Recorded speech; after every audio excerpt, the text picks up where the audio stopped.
இன்றைய நற்செய்தி லூக்கா எழுதிய தூய நற்செய்தியிலிருந்து வாசகம். ஆண்டவரே, மாட்சி உமக்கே. 9ஆம் அதிகாரம், இறை வார்த்தைகள் 22 முதல் 25 முடிய. அக்காலத்தில் இயேசு தம் சீடரை நோக்கி, மானிட மகன் பலவாறு துன்பப்படவும் மூப்பர்கள், தலைமை குருக்கள், மறைநூல் அறிஞர் ஆகியோரால் உதறி தள்ளப்பட்டு கொலை செய்யப்படவும் 3ஆம் நாளில் உயிருடன் எழுப்பப்படவும் வேண்டும் என்று சொன்னார். பின்பு அவர் அனைவரையும் நோக்கி கூறியது, என்னை பின்பற்ற விரும்பும் எவரும் தன்னலம் துறந்து தம் சிலுவையை நாள்தோறும் தூக்கி கொண்டு என்னை பின்பற்றட்டும். ஏனெனில் தம் உயிரை காத்துக்கொள்ள விரும்பும் எவரும் அதை இழந்து விடுவார். என் பொருட்டு தம் உயிரை இழக்கும் எவரும் அதை காத்து கொள்வார். ஒருவர் உலகம் முழுவதையும் தமதாக்கி கொண்டாலும் வாழ்வையே இழப்பாரெனில் அவருக்கு கிடைக்கும் பயன் என்ன? ஆண்டவரின் அருள்வாக்கு. கிறிஸ்துவே, உமக்கு புகழ்.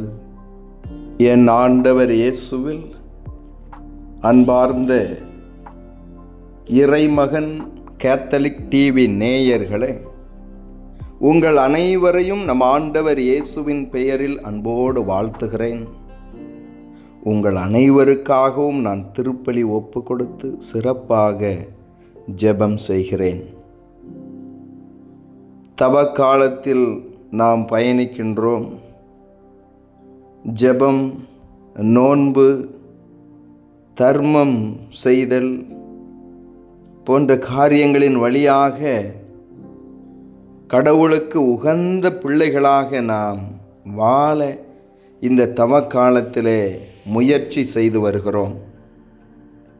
இன்றைய நாளிலே ஆண்டவர் இயேசு சொல்லுகிறார், என் பொருட்டு தம் உயிரை இழக்கும் எவரும் அதை காத்து கொள்வார்.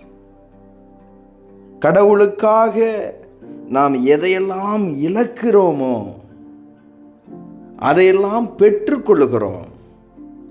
இந்த உலகத்தின் பார்வையிலே நாம் இழந்தவர்களாக இருந்தாலும் கடவுள் நமக்கு அதை சேர்த்து கொடுக்கிறார். இயேசுவுக்காக அவருடைய பணியாளர் இரத்தம் சிந்தி உயிரை தியாகம் செய்தார்கள். மறை சாட்சிகளாக இரத்தம் சிந்தினார்கள். இன்று அவர்களெல்லாம் விண்ணகத்திலே கடவுளோடு அவருடைய பிரசன்னத்தில் இருக்கிறார்கள். விண்ணக மகிமையில் அவர்கள் கடவுளை முகமுகமாக தரிசித்து கொண்டு நம்மை ஆசீர்வதித்து கொண்டும் நமக்காக ஜெபித்து கொண்டும் இருக்கிறார்கள். என் அன்பு சகோதர சகோதரிகளே, இன்று கடவுளுக்காக நீங்கள் எதை இழந்திருக்கிறீர்கள்? என் ஆண்டவருக்காக நான் இதை இழக்கிறேன், என் ஆண்டவருக்காக நான் இந்த தியாகத்தை செய்கிறேன் என்று நீங்கள் என்னென்ன தியாகம் செய்கிறீர்களோ அவைகள் அனைத்திற்கும் கடவுள் கைமாறு கொடுப்பார். பேதுரு ஆண்டவர் இயேசுவிடத்திலே கேட்பார், நாங்கள் உமக்காக எல்லாவற்றையும் இழந்துவிட்டு வந்திருக்கிறோமே, எங்களுக்கு என்ன கிடைக்கும்? இம்மையில் 100 மடங்கான ஆசீர்வாதமும் மறுமையில் 100 மடங்கான ஆசீர்வாதமும் கொடுக்கப்படும். ஆம் அன்பு சகோதர சகோதரிகளே, கடவுளுடைய வார்த்தையின்படி நீங்கள் தியாகம் செய்கிறீர்கள் என்று சொன்னால் ஒவ்வொன்றுக்கும் கடவுள் உங்கள் கை நிறைய அருளை, ஆசீர்வாதத்தை கொடுப்பார். இந்த உலகம் முழுவதையும் நாம் தமதாக்கி கொண்டாலும் நம் உயிரை இழப்போம் என்று சொன்னால் என்ன பயன்? ஆம் அன்பு சகோதர சகோதரிகளே, ஒப்பற்ற செல்வமாகிய கடவுளை நாம் சொந்தமாக்கி கொள்ள வேண்டும். மற்ற அனைத்தும் நமக்கு சேர்த்து கொடுக்கப்படும். இந்த உலகத்திலே பலர் என்ன நினைக்கிறார்கள்? பணத்தை சேர்த்து வைக்க வேண்டும், நிலத்தை வாங்க வேண்டும், வீட்டை கட்டி வைக்க வேண்டும் என்று அடுத்த தலைமுறையினருக்கும் சேர்த்து வைக்க ஆசைப்படுகிறார்கள். ஆனால் தன்னுடைய வாழ்க்கையிலே நிம்மதியை இழந்து விடுகிறார்கள்.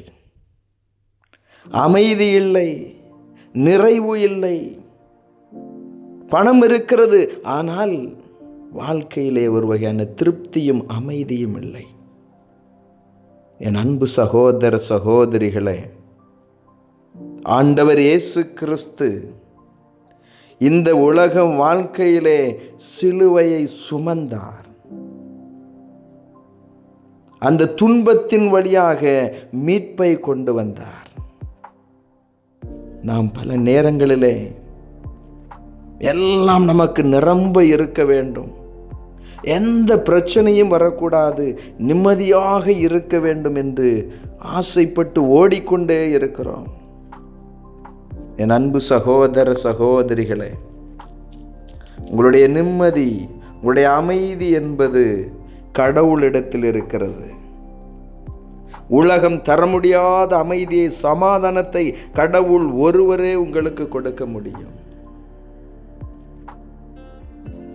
எனவே சிலுவையை நாள்தோறும் தூக்கி கொண்டு வாருங்கள். அதுதான் கிறிஸ்தவ வாழ்க்கை. என் அன்பு சகோதர சகோதரிகளே, இதோ இந்த தவ காலத்திலே இயேசுவே ஆண்டவரே, நீர் எங்களுக்கு கொடுத்திருக்கக்கூடிய ஆசீர்வாதங்களில் நாங்கள் நிறைவோடு இருக்க எங்களை ஆசீர்வதியும் என்று சொல்லி ஜெபியுங்கள். உங்களுடைய வாழ்க்கையிலே நீங்கள் சந்திக்கக்கூடிய பிரச்சனைகள், சவால்கள், இவைகளை நீங்கள் வெறுத்து ஒதுக்காதீர்கள்.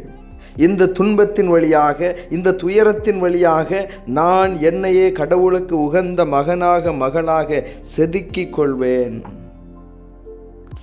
இந்த துன்ப துயரங்களை நான் கடவுளின் பொருட்டு ஏற்றுக்கொண்டு அவருடைய வார்த்தைக்கு சான்று பகர்வேன் என்று சொல்லுங்கள். கடவுள் உங்களுக்கு மேலான ஆசீர்வாதத்தை கொடுப்பார். ஆம் அன்பு சகோதர சகோதரிகளே, இயேசு ஆண்டவர் சிலுவையிலே பாடுபட்டார், மரித்து அடக்கம் செய்யப்பட்டார், 3ஆம் நாளில் வல்லமையோடு உயிர் தெழுந்து வந்தார். அந்த இறைவன் ஏதோ உங்களுடைய தோல்வியிலிருந்து, உங்களுடைய காயங்களிலிருந்து, உங்களுடைய அவமானங்களிலிருந்து உங்களுக்கு மாபெரும் வெற்றியை கொடுப்பார். என்ன நேர்ந்தாலும் ஆண்டவரே உமக்கு நன்றி என்று சொல்லுங்கள். இருப்பதில் நிறைவோடு இருங்கள். உங்கள் உயிரை காத்து கொள்ளுங்கள். உலகம் முழுவதையும் ஆதாயமாக்கிக் கொள்ள நீங்கள் கொண்டிருக்கக்கூடிய அந்த ஆசையை விட்டுவிடுங்கள். இறைவன் ஒப்பற்ற செல்வம், அவர் உங்களோடு இருக்கட்டும். அவர் உங்களுக்கு அமைதியை கொடுக்கட்டும். இயேசுவுக்கே புகழ், மரியே வாழ்க. மன்றாடுவோமாக.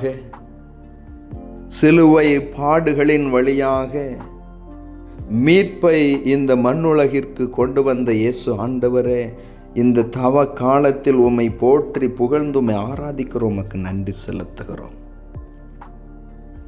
சவேரியாரை ஆண்டவரே இயேசுவே உம்முடைய வார்த்தை தொட்டது போல எங்களையும் இந்த நாளில் உம்முடைய வார்த்தை தொடட்டும். இன்று தங்களுடைய திருமண நாளை, பிறந்த நாளை கொண்டாடக்கூடிய பிள்ளைகளையும், இன்னுமாக எங்களிடத்திலே ஜெப உதவி கேட்டு இருப்பவர்களையும் உம்முடைய கரத்திலே ஒப்பு கொடுக்கிறோம். ஆண்டவரே, நீர் ஆசீர்வதியும். இதோ நாங்கள் அனைவரும் உம்மை பின்பற்ற விரும்புகிறோம்.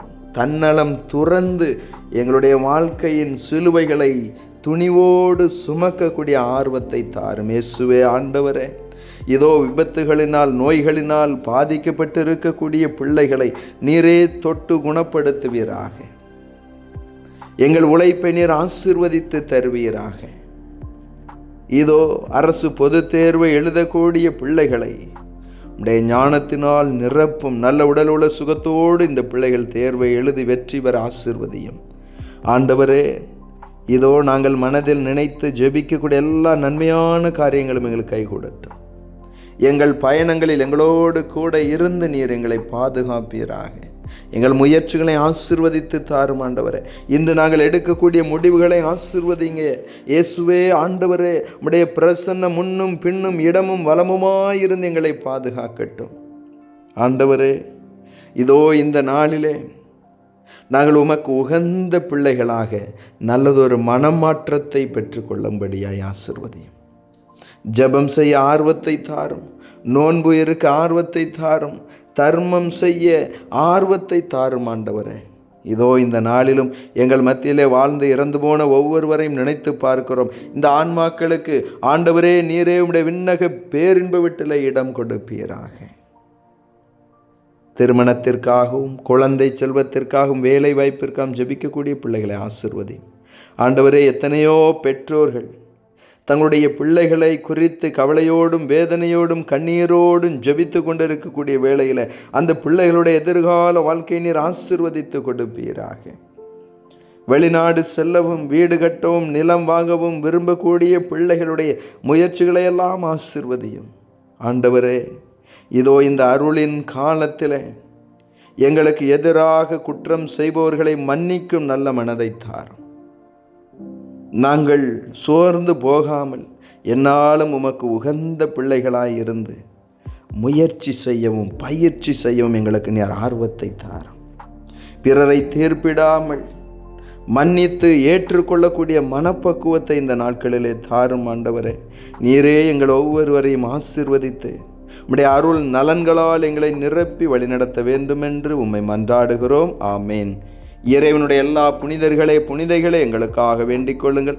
அனைத்து காவல் தூதர்களே எங்களுக்காக வேண்டிக் கொள்ளுங்கள். எல்லாம் வல்ல இறைவன் தந்தை மகன் தூய ஆவியானவர் உங்கள் ஒவ்வொருவரையும் ஆசீர்வதிப்பாராக. ஆமேன்.